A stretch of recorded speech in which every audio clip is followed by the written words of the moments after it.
दक्षिण विधानसभा मतदारसंघामध्ये जवळपास 40 इच्छुक उमेदवारांनी आपला उमेदवारी अर्ज दाखल केला आहे। या 40 जणांमध्ये जर का उमेदवाराची म्हणजे चर्चेला गेलेल्या उमेदवाराची नावं पाहिली तर आपल्याला लक्षात येईल की अमर पाटील आहेत, धर्मराज काडादी आहेत, तौफिक शेख आहेत, प्रहारकडून परत बाबा मिस्त्री आहेत, शिवाय भाजपाचे नगरसेवक विद्यमान नगरसेवक श्रीनिवास कर्ले आहेत, तो भाजपाचे विद्यमान आमदार सुभाष देशमुख आहेत, शिवाय वंचितकडूनचे संतोष पवार आहेत, युवराज राठोड आहेत। अशा सगळ्या लोकांची जर काही उमेदवारांची नावांची मांदियाळी जर का पाहिल्यानंतर आपल्याला लक्षात येईल की ह्या सगळ्या उमेदवारांमध्ये जी काही लढत होणार आहे, या 4 तारखेनंतरची जी काही लढत होणार आहे ती चौरंगी होणार की तिरंगी होणार याकडे आता सर्वांचं लक्ष लागून राहिलं आहे। आणि सर्वात महत्त्वाचं म्हणजे की ह्या 40 इच्छुक उमेदवारांमधून काढून घेणारे उमेदवार कोण असतील। आता जर का भाजपाच्याच सुभाष देशमुखांचं जर का आव्हान बघितलं तर नेमकं कशा पद्धतीने सुभाष देशमुख हे रणनीती आखतात, कारण माजी उपमहापौर काळे आहेत, शिवाय माजी सभागृह नेते श्रीनिवास कर्ले आहेत।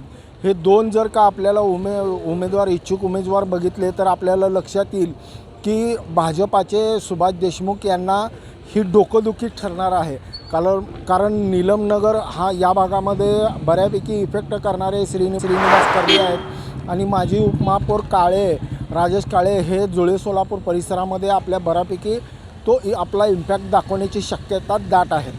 श्रेष्ठीच्या माध्यमातून सुभाष देशमुख हे दोन जे काही पदाधिकारी किंवा माजी नगरसेवक किंवा सभागृह नेते उपमहापौर जे आहेत त्यांना गळी पाडणार का, त्यांना आपलीसे करून घेणार का, हे देखील पाहावं लागणार आहे। शिवाय महाविकास आघाडीमधली सर्वात मोठी लढत म्हणजे गुळगुळीत भाषेमध्ये किंवा कोट केलेल्या लँग्वेजमध्ये जर का बोलायचं झालं तर मैत्रीपूर्ण लढत। ज्या पद्धतीनं वाटाघाटी झाल्या, जागा शेअर करण्यात आल्या, महाराष्ट्रभर त्याची चर्चा झाली, त्याच चर्चेनंतर दुसरी एक चर्चा आहे की लोकसभेला ज्या पद्धतीने सांगली मतदारसंघामध्ये मतदानाची प्रक्रिया पार पाडली गेली आणि तिथं शिवसेना आणि काँग्रेस ह्या समोरासमोर आली, त्यावेळेस मैत्रीपूर्ण लढत म्हटलं गेलं आणि काँग्रेसचे पाटील हे निवडून आले।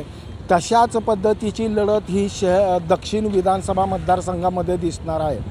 त्या मतदारसंघामध्ये धर्मराज काडादी हे राष्ट्रवादीकडून असणार आहेत, तर शिवसेनेकडून अमर पाटील असणार आहेत, तर प्रहारकडून बाबा मिस्त्री असणार आहेत आणि भाजपाकडून सुभाष देशमुख। म्हणजे ही दुरंगी तिरंगी चौरंगी लढत होण्याची शक्यता दाट वर्तवली जाते आणि ही कशा पद्धतीने मैत्रीपूर्ण लढत होणार, हे एकमेकावर आरोप प्रत्यारोप कशा पद्धतीनं करणार याकडे देखील राजकीय विश्लेषकाचं आणि मतदारांचं लक्ष लागून राहिलं आहे। विशेष म्हणजे या सगळ्या प्रक्रियावर 40 जे काही इच्छुक उमेदवार आहेत त्याच्यामध्ये दिलीप माने हे देखील आहेत। दिलीप मानेच्या गळ्याला श्रीनिवास कर्ले लागलेले आहेत। दिलीप माने देखील बॅलेट पेपरवर मी राहणारच अशी भूमिका घेतली आहे। एबी फॉर्म आल्याची घोषणा झाली, पण एबी फॉर्म अद्यापपर्यंत दिलीप मानेलाही मिळालेला नाही किंवा धर्मराज काडादींनाही मिळाला नाही। एबी फॉर्मचा घोळा हा आजपर्यंत कायमच आहे। शिवाय आता एकच उत्सुकता लागून राहिली आहे की ह्याच्यामधून आज मितीला म्हणजे दुपारी 3 वाजेपर्यंत कोण किती काढून घेणार आणि कुणाच्या सांगण्यावरनं काढून घेणार याकडे सर्वांचं लक्ष लागून राहिलं आहे। शहर मध्यम हा देखील एक मतदारसंघ असा आहे की तो त्या मतदारसंघामध्ये असलेलं राजकारण आणि होऊ घातलेली विधानसभा ही चर्चेचा विषय आहे। सोलापूर विधानसभा मतदारसंघामध्ये लोकसभा मतदारसंघामध्ये असलेला शहर मध्य हा गेली 3 टर्म आमदार प्रणिती शिंदे यांच्या ताब्यामध्ये होता। म्हणजे जवळपास प्रणिती शिंदे यांनी 3 टर्म काढल्या आणि प्रणिती शिंदे यांच्या लोकसभेमध्ये विजय झाल्यानंतर जे काही राजकारण झालं आणि त्या राजकारणामधून प्रणिती शिंदे यांच्या खासदारकी म्हणून त्यांची जी काही शिफ्टिंग झाली त्या शिफ्टिंगनंतरचं राजकारण हे सर्वात मोठं राजकारण मध्यमध्ये होतं। प्रणिती शिंदे यांच्या विजयावर दावा करणारा, सर्वाधिक मताचा दावा करणारा समाज म्हणजे मुस्लिम समाज, मोची समाज यांनी ज्या पद्धतीने दावे केले आणि दाव्याच्या बदल्यामध्ये उमेदवारी मागितली, ज्या पद्धतीने उमेदवारीचे दावे झाले, ज्या पद्धतीने दबावतंत्राचा वापर समाज घटकातील नेत्यांकडून करण्यात आला, त्याच पद्धतीनं मोची समाज आणि मुस्लिम समाजाकडून देखील झाल्याचं चित्र मागील काही आपण दिवसांमध्ये बघितलं. पण 22 ऑक्टोबर ते 29 ऑक्टोबरच्या दरम्यान जवळपास निवडणूक आयोगाच्या निर्देशाप्रमाणे नामनिर्देशन पत्र भरण्याची तारीख वेळ होती. त्या वेळेमध्ये 52 इच्छुक उमेदवारांनी आपले नामनिर्देशन पत्र म्हणजे उमेदवारी अर्ज दाखल केला. यामध्ये सरळ ही प्रामुख्याने लढत आहे ती फारुख शाब्दी आणि भाजपाचे देवेंद्र कोठे यांच्यामध्ये.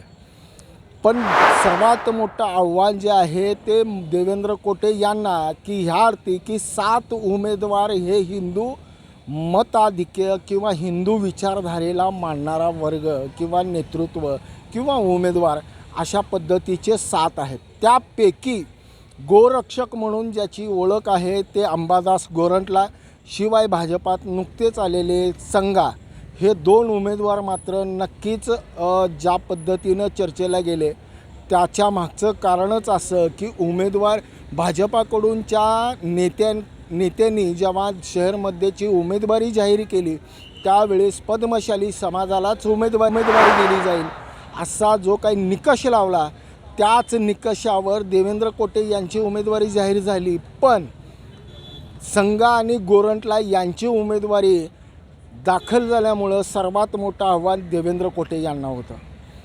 सरळ विधानसभेवर जर का निवडणुकीचा रंग बघितला तर देवेंद्र कोठे आणि फारुख शाब्दी यांच्यामध्ये सरळ लढत दिसते. पण देवेंद्र कोठे यांच्यासमोर असलेली ही 2 त्यांची जी काही सहकारी आहेत त्यांची उमेदवारी ही डोकंदुखी ठरली आणि देवेंद्र कोठे यांनी श्रेष्ठीच्या मदतीने संगा आणि गोरंटला यांना गळी उतरवण्याच्या साठीचे पराकोटीचे प्रयत्न केले आणि त्यामध्ये ते यशस्वी झालेत की नाही हे दुपारी 3 वाजेपर्यंत आपल्याला समजणार आहे. मी पुन्हा त्याच गोष्टी बोलतोय की ही सरळ लढत ही फारुख शाब्दी आणि देवेंद्र कोठे आहे. पण काँग्रेसचा जो उमेदवार आहे तो म्हणजे शहर अध्यक्ष चेतन नरोटे हे मात्र या लढतीच्या बाहेर दिसतात. याचं कारणच ते आहे की शहर मध्यमध्ये असलेल्या 1995 पासूनचा जर का इतिहास बघितला त्या इतिहासामध्ये युतीमधून शिवसेनेला गेलेली ही जागा आजपर्यंत कधीही शिवसेनेने आपल्या ताब्यात ठेवण्यात यशस्वी झाली नाही. पण भाजपाचा जो काही इथला मतदार आहे मध्यमधला तो अगदी शिक्षित आहे. मुस्लिम उमेदवार निवडून येईल म्हणून तो शिवसेनेकडे न जाता तो शिफ्टिंग जो झाला तो काँग्रेसकडे झाला. त्यामुळेच 3 टर्म ह्या प्रणिती शिंदे काँग्रेसच्या त्या निवडून आल्या. पण यंदाच्या वेळी ती शिफ्टिंग होणार नाही असं चित्र स्पष्ट आहे. कारण शिक्षित मतदार हा त्याचा चातुरपणा दाखवणारच. ह्याच्या मागचं कारणच ते आहे की युवक आहे, भाजपाचा एक नवा चेहरा आहे आणि शिवाय काँग्रेसमधून चेतन नरोटे हा चेहरा आहे. काँग्रेसमधून पूर्वी प्रणिती शिंदे होत्या, आता काँग्रेसमधून चेतन नरोटे आहेत. चेतन नरोटे यांच्यासमोरचे जे आव्हान आहे ते मुस्लिम समाजाचं आहे, त्याशिवाय मोची समाजाचं आहे आणि त्याशिवाय रामवाडी वगैरे परिसरामध्ये असलेली जी काही मागासवर्गीयांची जी काही लोकवस्ती आहे त्यांचं देखील मोठं आव्हान आहे. आणि हा जो बेस आहे तो काँग्रेसचा आहे आणि तो जनाधार आता काँग्रेसकडे नसल्यामुळे चेतन नरोटे हे 3ऱ्याच स्थानावर आहेत. आणखी पुढे जाऊन प्रचाराच्या नंतर 20 तारखेनंतर चेतन नरोटे कितव्या स्थानावर दिसतील ही वेळ आणि वेळच ठरवेल. त्याशिवाय 4थं एक नाव आहे ते नरसय्या आडम यांचं. AB फॉर्म न दिल्यामुळे नाराज झालेले आडम हे आपली मुसंडी कशा पद्धतीने मारणार, देवेंद्र कोठे आणि फारुख शाब्दी यांच्या ताटातला कितवा घास ते उचलणार ह्याकडे देखील मतदारसंघाचं आणि राजकीय विश्लेषकाचं लक्ष लागून राहिलं आहे. आता आपण बघणार आहोत की दुपारी 3 वाजेपर्यंत शहर मध्यच्या जे काही 52 उमेदवार आहेत त्या 52 उमेदवारापैकी किती उमेदवार काढून घेतील. त्याच्यामध्ये आणखी एक चर्चेला गेलेलं नाव म्हणजे तौफिक शेख देखील आहेत शहर मध्यसाठी, हे देखील उमेदवारी आपला अर्ज काढून घेणार का, याकडे देखील आपलं सर्वांचं लक्ष लागून राहिलं आहे. शहर उत्तर विधानसभा मतदारसंघामध्ये चुरशीची लढत ही सरळ विजयकुमार देशमुख आणि महेश कोटे यांच्यामध्ये आहे. ही जरी स्पष्ट दिसत असली तरी विजयकुमार देशमुख यांना आव्हान देणारी मात्र 3 उमेदवारी अर्ज शहर उत्तर विधानसभा मतदारसंघामध्ये भरण्यात आली आहे. ती म्हणजे शिवसेनेचे जिल्हाप्रमुख अमोल बापू शिंदे, शिवसेनेचे हे ज्या पद्धतीने त्यांनी फॉर्म भरला आहे की त्यांचं म्हणणं असं आहे की शहराच्या 3 मतदारसंघामध्ये शिवसेनेला उमेदवारी किंवा जागा उपलब्ध झाली नाही किंवा आम्हाला सन्मान मिळाला नाही, म्हणून आम्ही बंडाची भाषा करतो आहे आणि म्हणूनच आम्ही शहर उत्तरमधून उमेदवारी भरली आहे, असं त्यांचं स्पष्ट म्हणणं आहे. आणि दुसरी उमेदवारी आहे ती भाजपाच्या माजी महापौर आणि भाजपाच्या विद्यमान माजी नगरसेविका शोभा बनशेट्टी यांचं. शोभा बनशेट्टी यांच्या मागे असलेले जे काही लोक आहेत किंवा जे कार्यकर्ते आहेत ते भाजपाचेच विद्यमान पदाधिकारी आहेत आणि त्यांचा जो सूर आहे तो विजयकुमार देशमुख यांच्या कार्यपद्धतीवर, त्यांच्या स्वभावावर, त्यांच्या एकूण असलेल्या पक्षीय वाढीसाठी असलेल्या धोरणावर ही नाराजी व्यक्त करणारी आहे. त्यामुळे त्यांची ही उमेदवारी ह्या शहर उत्तर विधानसभा मतदारसंघामध्ये आहे. आणि त्याशिवाय तिसरं आव्हान जे विजयकुमार देशमुख यांच्यासमोर आहे ते संजय साळुंके, लव जिहादच्या बाबतीमध्ये किंवा गौरक्षक म्हणून ज्याची ओळख आहे. आणि काल परवा ज्यांनी बहिरवाडे यांनी एक सोशल मीडियावर पोस्ट टाकून विजयकुमार देशमुख यांच्या असहकार बाबतीचे जे काही धोरणं आहेत किंवा त्यांची जी मानसिकता आहे त्यांच्याकडे बघण्याची, त्यांच्यावर त्यांनी नाराजी व्यक्त केली होती. आणि गोरक्षक बहिरवाडे यांच्याच सांगण्यावरून किंवा त्यांच्या रणनीतीचाच एक भाग म्हणजे संजय साळुंके यांची देखील उमेदवारी आहे.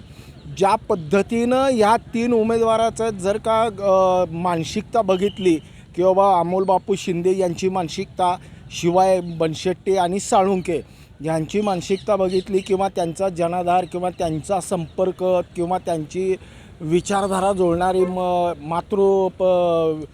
पक्ष, ह्या सगळ्या गोष्टीचा विचार केला तर ह्याचा सरळ जो काही फटका आहे तो विजयकुमार देशमुख यांनाच बसतो.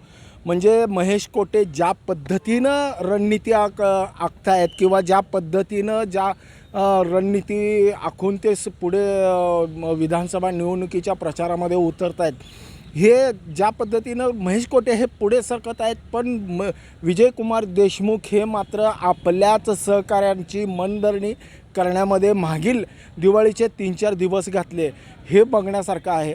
आज 4 तारीख आहे. या 4 तारखेच्या शेवटचा दुपारच्या 3 वाजेपर्यंत उमेदवारी अर्ज मागं घेण्याची वेळ आहे.